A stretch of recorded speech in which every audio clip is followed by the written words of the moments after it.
Hi, welcome to Dulhar channel. இன்றைக்கி என்ன recipe பார்க்க போகிறோம் அப்படின்னா, பிளாக் ஃபாரஸ்ட் கேக் எப்படி ரொம்ப ஈஸியாக செய்கிறதுன்னு வாங்க பார்க்கலாம். நான் இன்றைக்கி ஒரு பவுல் எடுத்திருக்கேன். அது மேலே ஒரு ஸ்ட்ரெயினர் வச்சுக்கலாம். நம்ம ட்ரை இன்க்ரீடியன்ஸ் எல்லாம் இதில் தான் ஜலிக்க போகிறோம். நான் இன்றைக்கி 2 கப், அதாவது 2 கப் மைதா மாவு எடுத்திருக்கேன். 2 கப் மைதா மாவு, 1/2 கப் வந்து cocoa powder, 1 spoon baking powder, 1/2 spoon baking soda, கொஞ்சமாக உப்பு சேர்த்துக்கோங்க. இப்போ இதை நம்ம சலிச்சுக்கலாம். அங்கங்கே பபுள்ஸ் மாதிரி இருக்கும். ஸோ நீங்கள் அதெல்லாம் நல்லா உடச்சி விட்டுக்கோங்க. பாருங்கள், கட்டிகள் இருந்தால் லேசாக உடச்சி விட்டுக்கோங்க. இப்போ நம்ம எடுத்து வச்சுருக்க ட்ரை இன்க்ரீடியன்ஸை நல்லா மிக்ஸ் பண்ணிக்கலாம். இன்னும் என் சேனலை யார் சப்ஸ்கிரைப் பண்ணலையோ அவங்க சப்ஸ்கிரைப் பண்ணிக்கோங்க. அப்போ தான் நான் போடுற வீடியோஸ் உங்களுக்கு நோட்டிஃபிகேஷனில் வரும். மேலும் உங்கள் ஃப்ரெண்ட்ஸ் அண்ட் ஃபேமிலி மெம்பர்ஸ்க்கு மறக்காமல் ஷேர் பண்ணுங்கள். ஸோ நம்மளோட ட்ரை இன்க்ரீடியன்ட்ஸ் ரெடி ஆகிடுச்சு. இப்போ இதை நம்ம ஒரு ஓரமாக வச்சுக்கலாம். இப்போ ஒரு பவுல் எடுத்துக்கோங்க. அதில் நான் 2 முட்டை சேர்த்துக்கிறேன்.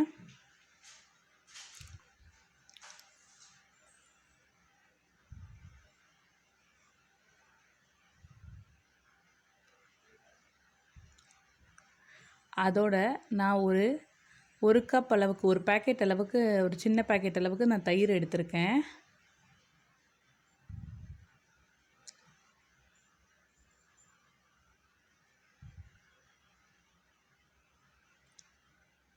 அடுத்து நம்ம ஆயில் ஆட் பண்ணிக்கலாம். ஒரு கப் ஆயிலு, கொஞ்சமாக நம்ம வெண்ணிலா எசன்ஸ் சேர்த்துப்போம். முட்டை ஸ்மெல் நம்மளுக்கு வராமல் இருக்கும், நல்ல ஃப்ளேவர் கொடுக்கும். நம்ம எடுத்து வச்சுருக்க எல்லா இன்க்ரீடியன்ஸும் நல்ல ஒரு ஹேண்ட் விஸ்கால் நம்ம நல்லா அடித்து விடணும். இதை நம்ம எந்த அளவுக்கு அடிக்கிறோமோ அந்த அளவுக்கு நல்லா டேஸ்டியாக, நல்லா க்ரீமியாக வரும் கேக்கு. நல்லா ஸ்பான்ச்சியாக இருக்கும். நல்லா மிக்ஸ் பண்ணி விட்டுக்கிட்டே இருக்கணும். இதை நீங்கள் எலக்ட்ரிக் பீட்டர் வச்சுருந்தீங்கன்னா எலக்ட்ரிக் பீட்டரால் பண்ணலாம். இல்லை நான் வெறும் ஹேண்ட் விஸ்க் வச்சு தான் நான் பண்ண போகிறேன். ஸோ இதை நல்லா மிக்ஸ் பண்ணி விட்டுக்கிட்டே இருங்க. கலர் அப்படியே சேஞ்ச் ஆகும்.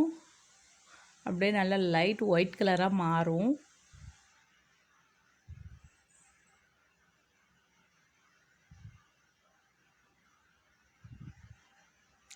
இது ரொம்ப ஈஸியாகவே செஞ்சிடலாம்.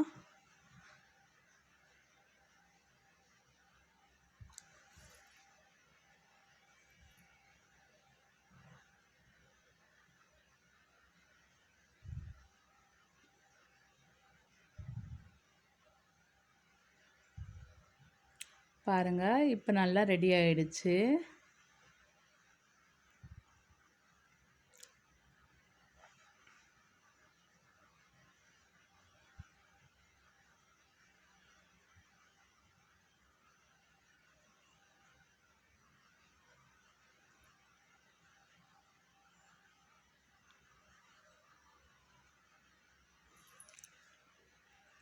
ரொம்ப சிம்பிளாக செய்யக்கூடிய ஒரு மெத்தட் தாங்க இது. மறக்காமல் நீங்கள் வீட்டில் ட்ரை பண்ணுங்கள். மேலும் உங்களுக்கு எப்படி வந்திருக்குன்னு கமெண்ட் பாக்ஸில் கமெண்ட் பண்ணுங்கள். நான் இப்போ சுகர் எடுத்திருக்கேன். அதை நல்லா ஒரு மிக்ஸி ஜாரில் போட்டு நல்லா பவுட்ரு ஆக்கியிருக்கேன். நம்ம பவுட்ரு ஆக்கி வச்சுக்கணும், சும்மா நம்ம ஆட் பண்ணக்கூடாது.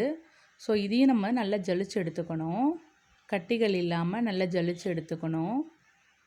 நம்ம ஏற்கனவே எடுத்து வச்சுருக்க ட்ரை இன்க்ரீடியன்ஸோடு நம்ம ஆட் பண்ணிக்கலாம். பாருங்கள், பவுடர் சுகர் போட்டோம். இப்போ நம்ம எடுத்து வச்சுருக்கிற அந்த அந்த முட்டை, எண்ணெய் கலந்து வச்சுருக்கதை இதில் நம்ம மிக்ஸ் பண்ணிப்போம். பாருங்கள் எந்த அளவுக்கு ஒயிட்டாக வந்திருக்குன்னு பாருங்கள். இப்போ இதை நல்லா மிக்ஸ் பண்ணி விட்டுக்கணும்.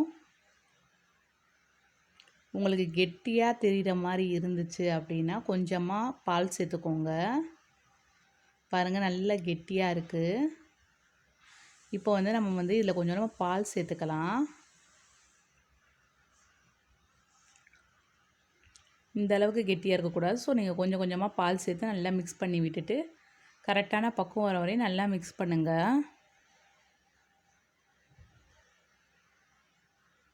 இந்த ரெசிபி உங்களுக்கு பிடிச்சிருந்துச்சு அப்படின்னா மறக்காமல் லைக் பட்டனை ப்ரெஸ் பண்ணுங்கள். நான் பால் சேர்த்துருக்கோம். இப்போ நல்லா கிளறி விடுங்க. கரெக்டான பக்குவத்துக்கு வர மாதிரி நீங்கள் பார்த்துக்கோங்க. பிகினர்ஸ் கூட இதை செஞ்சிடலாம்.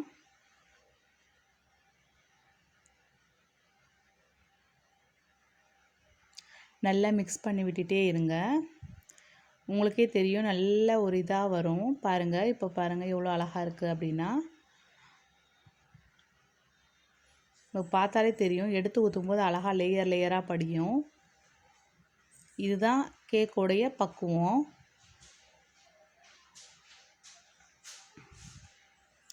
ஸோ நம்மளுக்கு கேக் பேட்டல் நம்மளுக்கு ரெடி ஆகிடுச்சு.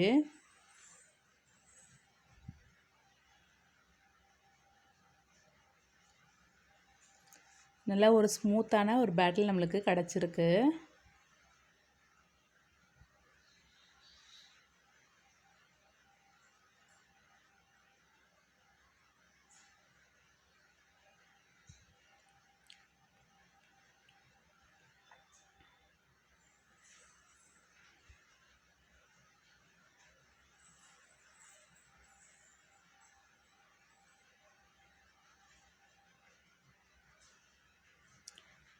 இதை இப்போ நம்ம உரமாக வச்சிடலாம். இப்போ நம்ம கேக் ஊற்றி வைக்கிறதுக்கு நான் இப்போ ஒரு நான்ஸ்டிக் பேனில் தான் ஊற்றி வைக்க போகிறேன். தோசைக்கல் மேலே வச்சு நம்ம பேக் பண்ண போகிறோம். இது நார்மலாக நம்ம தோசைக்கல் வச்சே பேக் பண்ண போகிறோம். குக்கரில் வைக்க போகிறதில்ல, அவன்லேயும் வைக்க போகிறதில்ல. நார்மல் அடுப்பில் ஒரு நான்ஸ்டிக் பேனில் நம்ம வைக்க போகிறோம். அடி பாட்டம் நல்லா இதாக இருக்கணும். ஃபஸ்ட்டு நம்ம வெண்ணெயை தடவிடலாம். வெண்ணெயில் நெய்யை தடவிக்கோங்க. அதுக்கப்புறம் அதுக்கு மேலே கொஞ்சமாக மைதா மாவு ஸ்ப்ரெட் பண்ணி விட்டுக்கோங்க. இப்போ நம்ம எடுத்து வச்சுருக்கிற அந்த கேக்குடைய அந்த பேட்டரை இதில் ஊற்றிக்கலாம்.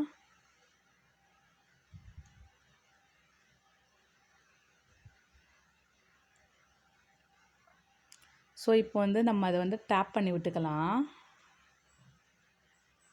டேப் பண்ணிட்டோம் அப்படின்னா உள்ளே இருக்கிற ஏர் பபுள்ஸ்லாம் ஃபார்ம் வரும். அதனால் ஃபார்ம் ஆகக்கூடாது. அதனால் நம்ம டேப் பண்ணி விட்டுருக்குறோம். இப்போ ஒரு மூடி எடுத்து மூடிடலாம். இப்போ நெக்ஸ்ட்டு நம்ம சுகர் சிரப் செஞ்சுக்கலாம். ஒரு பக்கம் அது பேக் ஆகட்டும். நான் இப்போ 1 கப் சுகரில் ஒரு 1 கப் சுகருக்கு 2 கிளாஸ் வாட்டர் நம்ம ஆட் பண்ணியிருக்கலாம். அதில் செரிஸ் ஆட் பண்ணிக்கோங்க. ஸோ இது நல்லா மெல்ட் ஆகி சுகர் சிரப் நம்மளுக்கு ரெடி ஆயிரும்.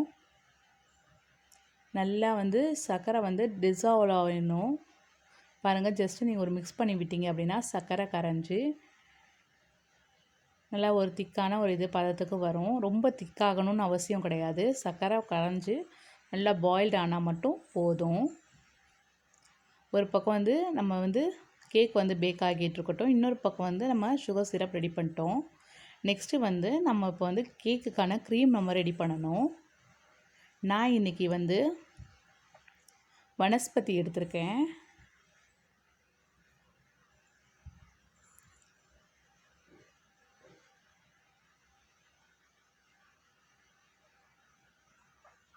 இந்த வனஸ்பதியில் தான் நம்ம கேக்கோட க்ரீம் செய்ய போகிறோம். முக்கால்வாசி பேக்கரியில் ஃபுல்லாக இந்த க்ரீம் தான் யூஸ் பண்ணுவாங்க. அதாவது வனஸ்பதியில் தான் மெயினாக செய்வாங்க. ஸோ நம்ம வனஸ்பதியை சேர்த்துக்கலாம். நான் இன்றைக்கி 2 பேக்கெட் வனஸ்பதி எடுத்திருக்கேன். இப்போ இதை நல்லா மிக்ஸ் பண்ணி விட்டுக்கிட்டே இருங்க. அதாவது இதை டால்டான்னு சொல்லுவாங்க. இது ரொம்ப ரொம்ப கொல கொலன்னு இருக்க கூட கொஞ்சம் கெட்டியாக இருக்கிற மாதிரி பார்த்துக்கோங்க.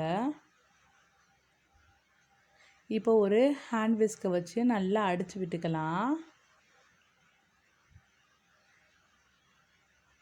நீங்கள் நல்லா ஒரு ஸ்மூத்தாக வந்துடும். இதை ரொம்ப ஈஸியாக வீட்லேயே நம்ம ட்ரை பண்ணலாம். மறக்காமல் இதை ட்ரை பண்ணி பாருங்கள். உங்களுக்கு பிடிச்சிருந்துச்சுன்னா கீழே கமெண்ட் பாக்ஸில் கமெண்ட் பண்ணுங்கள். மேலும் உங்களுக்கு எதாவது டவுட்ஸ்னாலும் கீழே கமெண்ட் பாக்ஸில் கமெண்ட் பண்ணுங்கள். இப்போ நம்ம இதை நல்லா அடித்து விட்டுட்டோம். இப்போ வந்து 1 ஸ்பூன் வந்து சுகர் இதில் ஆட் பண்ணிக்கலாம். பவுடர் சுகர் தான் ஆட் பண்ணிக்கணும். ஆட் பண்ணி இதை மறுபடியும் மிக்ஸ் பண்ணி விடுங்க. இதே மாதிரி மறுபடியும் சுகர் ஆட் பண்ணி மறுபடியும் இதே மாதிரி பண்ணிக்கிட்டே இருக்கணும். நல்லா நம்ம அடிக்கணும். இப்போ மறுபடியும் 1 ஸ்பூன் சுகர் ஆட் பண்ணிக்கலாம். மறுபடியும் இதே மாதிரி பண்ணுங்கள். இதே ப்ராசஸை நீங்கள் திரும்பி திரும்பி பண்ணுங்கள்.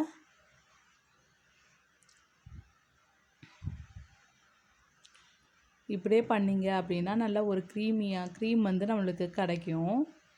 ஸோ நம்மளுக்கு வந்து ரொம்ப ஈஸியாக ரொம்ப டேஸ்டியாக செய்யக்கூடிய ஒரு க்ரீம் தாங்க இது.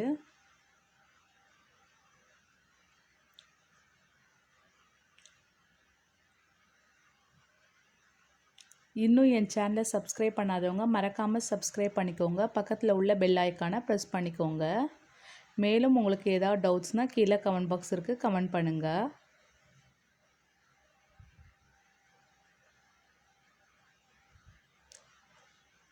பாருங்கள், நம்ம இப்போ மறுபடியும் அதே மாதிரி ப்ரொசீஜரில் பண்ணிக்கிட்டு இருக்கோம்.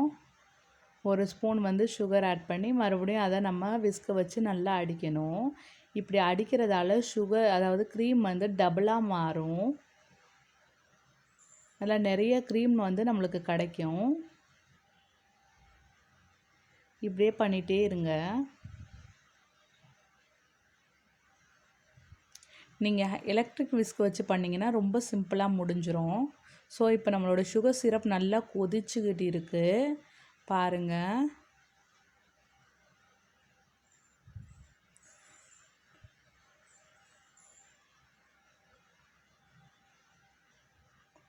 நல்லா பாயில்ட் ஆகணும். சுகர் வந்து டிசால்வ் ஆகிற அளவுக்கு நம்மளுக்கு வந்து வேணும்.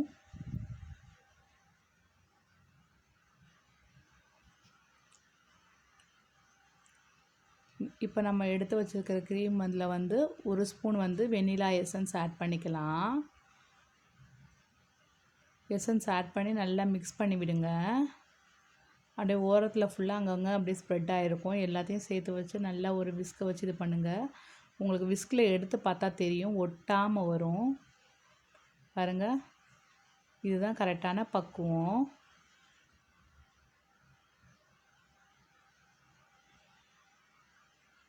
பாருங்கள், இப்படி இருக்கணும்.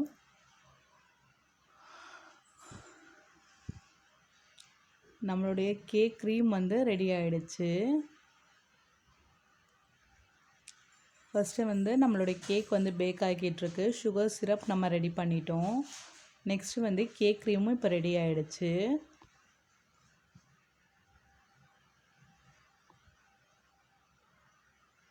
பாருங்கள், பார்த்தாலே தெரியும் உங்களுக்கு எந்த அளவுக்கு க்ரீமியாக இருக்குதுன்னு பாருங்கள். ரொம்ப டேஸ்ட்டாகவும் இருக்கும்.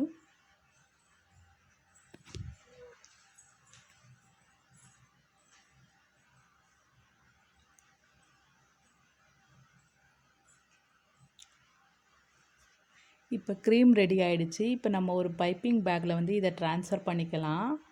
நான் இப்போ பைப்பிங் பேக்குக்கு பதிலாக ஒரு பால் கவர் எடுத்திருக்கேன். அதில் வந்து நாசிலுக்கு பதிலாக ஜஸ்ட்டு நான் ஒரு பேப்பர் கப்பை கட் பண்ணி அந்த ஷேப்பில் நான் பண்ணியிருக்கேன். இதை எப்படி பண்ணுறதுன்னு உங்களுக்கு அடுத்த வாட்டி நான் உங்களுக்கு சொல்லி காட்டுறேன். பாருங்கள், நம்ம க்ரீம் வந்து இதில் வந்து பைப்பிங் பேக்கில் வந்து ஃபில் பண்ணி வச்சுருக்கோம்.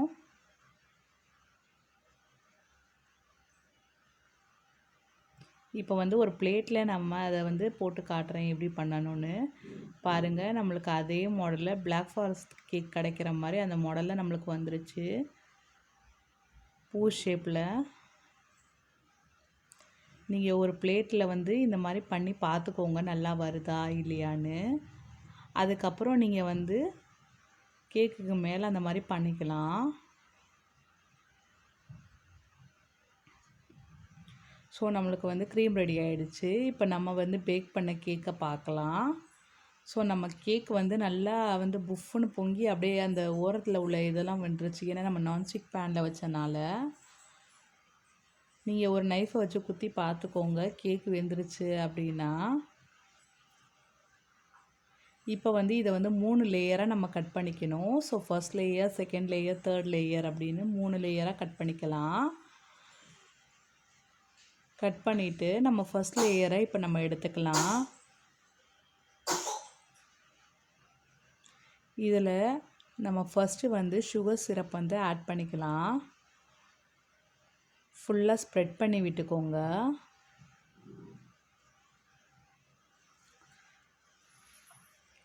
சுகர் சிரப் வந்து நீங்கள் நல்லா ஸ்ப்ரெட் பண்ணி விட்டுட்டு அதுக்கு மேலே நம்ம ரெடி பண்ணி வச்சுருக்கிற க்ரீமை வந்து தடவி விட்டுக்கலாம். இப்போ நம்ம எடுத்து வச்சுருக்கிற அந்த க்ரீமை ஜஸ்ட்டு நான் பைப்பிங் பேக்லேயே போட்டிருக்கேன். ஸோ அப்படியே ஃபுல்லாக அப்படியே ஸ்ப்ரெட் பண்ணி விடுறேன்.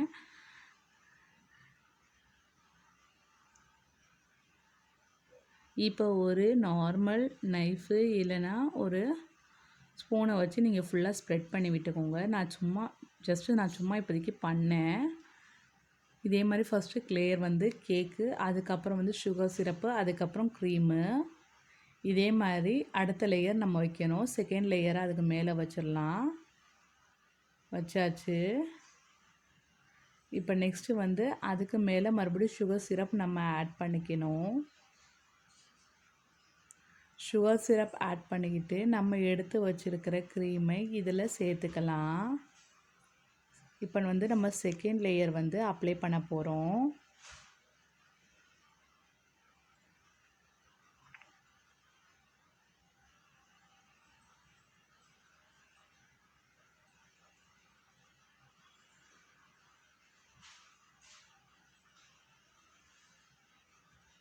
இப்போ இதை ஃபுல்லாக ஸ்ப்ரெட் பண்ணி விட்டுக்கோங்க.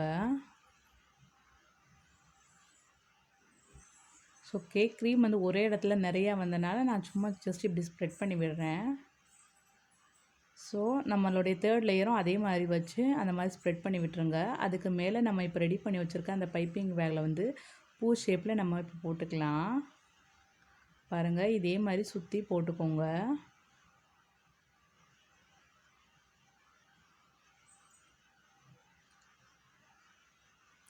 ஸோ நீங்கள் வந்து இது மேலே வந்து ஜஸ்ட்டு ஒயிட் ஃபுல்லாக அப்படியே இது பண்ணிங்கன்னா அப்படின்னா ஒயிட் ஃபாரஸ்ட் ஆயிரும். இப்போ நம்ம எல்லாம் பண்ணியாச்சு. இப்போ நம்ம வந்து அதுக்கு மேலே வந்து செரிஸை வந்து வச்சுக்கலாம். இதுதான் பிளாக் ஃபாரஸ்ட்டோட ஹைலைட்டே. செரிஸ் வந்து சுற்றி வைக்கிறது தான். ஸோ இதே மாதிரி நீங்கள் செரிஸ் எல்லாத்தையும் சுற்றி வச்சுக்கோங்க.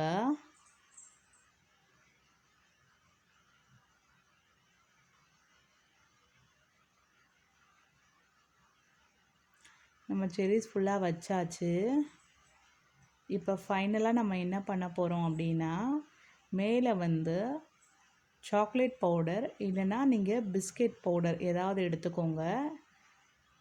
நார்மல் பிஸ்கெட் ஏதாவது Hide and Seek, happy biscuit அந்த மாதிரி ஏதாவது பிஸ்கெட்டை ஜஸ்ட் ஃபார் நீங்கள் வந்து மிக்சியில் போட்டு லைட்டாக பவுடர் ஆக்கி மேலாப்பில் அப்படி தூவி விடலாம். இல்லை அப்படின்னா சாக்லேட்டை வந்து நீங்கள் வந்து பவுட்ராக்கி நீங்கள் இந்த மாதிரி பண்ணி விடலாம்.